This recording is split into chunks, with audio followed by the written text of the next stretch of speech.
السلام علیکم، بسم اللہ الرحمن الرحیم، نحمد و نصلی علی رسول الکریم۔ سورہ کہف کے 12 مرکزی موضوعات میں سے ہمارا پہلا مرکزی موضوع اللہ تعالیٰ ہے۔ اس کے 6 ضمنی موضوعات ہیں، اس میں سے چوتھا اختیار و اقتدار۔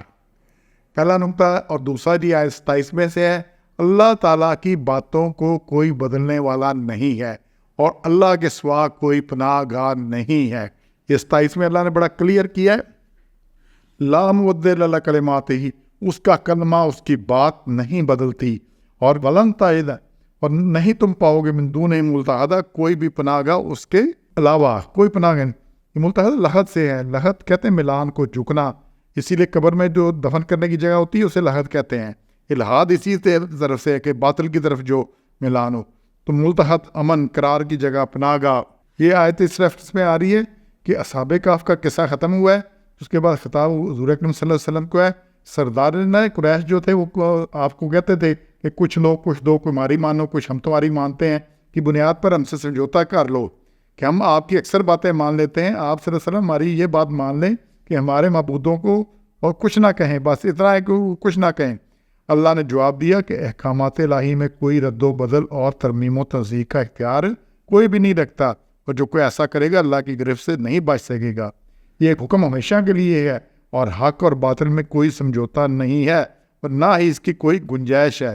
اسی پہ اقبال نے کہا ہے کہ باطل دوئی پسند ہے، حق لا شریک، تو شرکت میانہ حق و باطل نہ کر قبول۔ جب بھی حق اور باطل ملیں گے سب باطل ہے، باطل حق کے ساتھ مل کر نہیں ہو سکتا کہ جی وہ حق ہو گیا، باطل جب بھی ملے گا وہ سارے کو خراب کر دے گا۔ ایسے ہی ناپاک اور پاک جب چیز ملے گی تو ساری ناپاک ہو جائے گی، اور اسی سے یہ ساری سائنس ممکن ہے جو ہم ساری موج کر رہے ہیں نا، اتنے باغ ہر چیز کا فائدہ اٹھا رہے ہیں، اسی لیے کہ اللہ نے ہر چیز ایک فطرت پر قائم کر دی ہے، اور وہ فطرت میں تبدیلی ممکن نہیں ہے۔ اگر یہ اللہ کے احکامات، یہ فطرت بدل دے، پانی کبھی اوپر ہو کبھی نیچے ہو، باقی چیزیں اپنی ہیں تو اس فطرت پہ نہ ہو، تو یہ سائنس سرے سے ممکن ہی نہیں ہے۔ تو یہ اللہ نے اس کو بڑا کلیئر کیا ہے۔ کہ اس کے بعد 39 میں ہے، ہر قوت اللہ تعالیٰ کی دی ہوئی ہے۔ اس میں جی لا قوت الا باللہ، اللہ کی قوت ہے، اللہ کے اختیار سے اللہ جہاں چاہے، جس کو چاہے، جیسے چاہے سلب کر لے۔ تو یہ تو انسان کے پاس جب 4 پیسے آ جاتے ہیں، کچھ اختیار آ جاتا ہے، تو شیخیاں بگاڑتا ہے، خود کو بہتر ثابت کرتا ہے، میں نے یہ کیا، میں نے یہ کیا، میں نے یہ کیا۔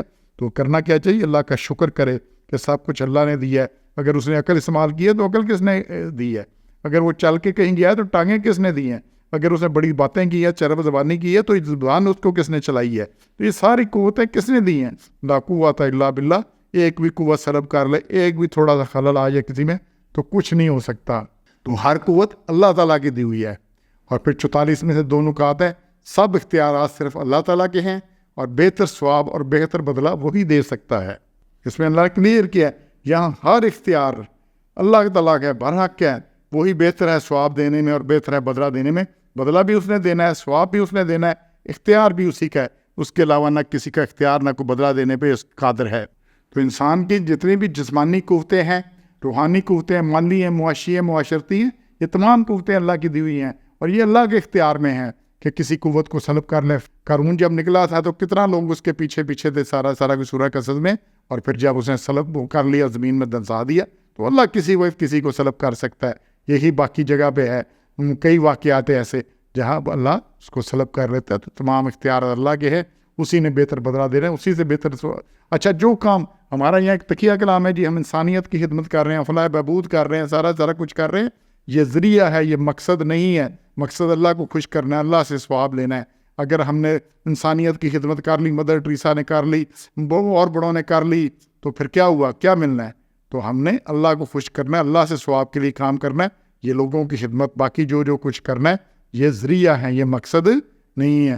ہم نے اختیار و اقتدار لا تملکو، پھر قیامت میں سارا اختیار اللہ کا ہے۔ لا تملکو نفس عن نفس شیئا، اللہ کے علاوہ کسی کا کچھ اختیار نہیں ہے، کوئی کچھ نہیں کر سکتا، بالکل کسی قسم کا نہیں، مرضی بھی نہیں کسی کی اس کے ساتھ کیا ہونا ہے۔ انشاءاللہ ہم نے اپنے عقائد بھی ٹھیک کرنے ہیں، سمجھ بھی ٹھیک کرنی ہے۔ سبحان ربک رب العزت عما یصفون وسلام علی المرسلین والحمد للہ رب العالمین۔